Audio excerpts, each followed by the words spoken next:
My take is that shouldn't be an issue, right? This is a true open source project. Fluffypony was one of the early, part of the early core team that developed Monero.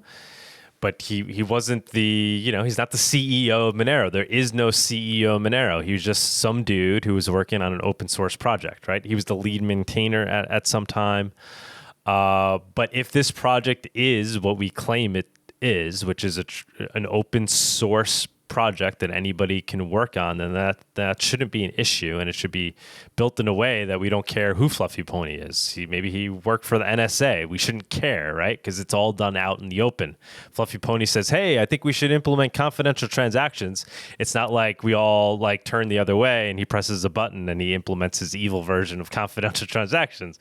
He proposed it. Maybe he had some evil intention when he's proposing it, but then everybody's looking at it like, "Oh, actually, but no, we're going to tweak this." We see that that's not going to lead to a great outcome, whatever. But so Monero was developed out in the open. Fluffypony was one of those people that contributed, and so I don't know what's going on in his personal life. I wish him all the best because I think he did amazing things for Monero. But the idea is we shouldn't have to care, and we don't. People in Monero don't, right? Because they're more concerned about the protocol and the nature of how the system is being developed, and the belief is that it's being developed in an open source way where we don't have to worry about the implications of Fluffy. If Fluffy's now consulting for 3-letter agencies, well, who cares, right? He has no more information than anybody else with regards to Monero.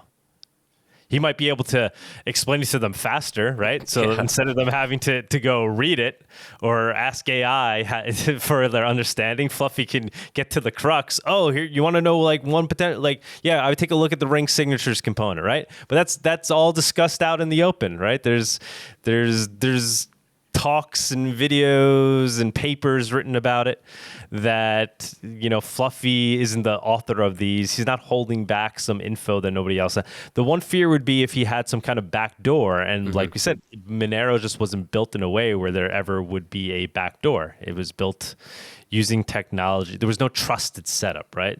When Zcash, for example, when Zcash launched, it launched with the trusted setup because that was the only way to do the method that they wanted to do for this perfect anonymity set. It actually required a trusted setup. They since forked from that. But my point being, that could be a concern, right? In an environment like that where crypto was created with some small group, trusted setup, and then, some of the people that were part of that group it was feared that they were compromised. Sure. But there is no scenario like that in Bitcoin. So yeah, there's no concern there. Unchecked governments have eradicated privacy and truth. Those who resist are brought down swiftly, but we refuse to submit. Unipunks are freedom fighters, protected by encrypted shadows. The future we're building is sovereign and uncensorable. The moonlit night is coming.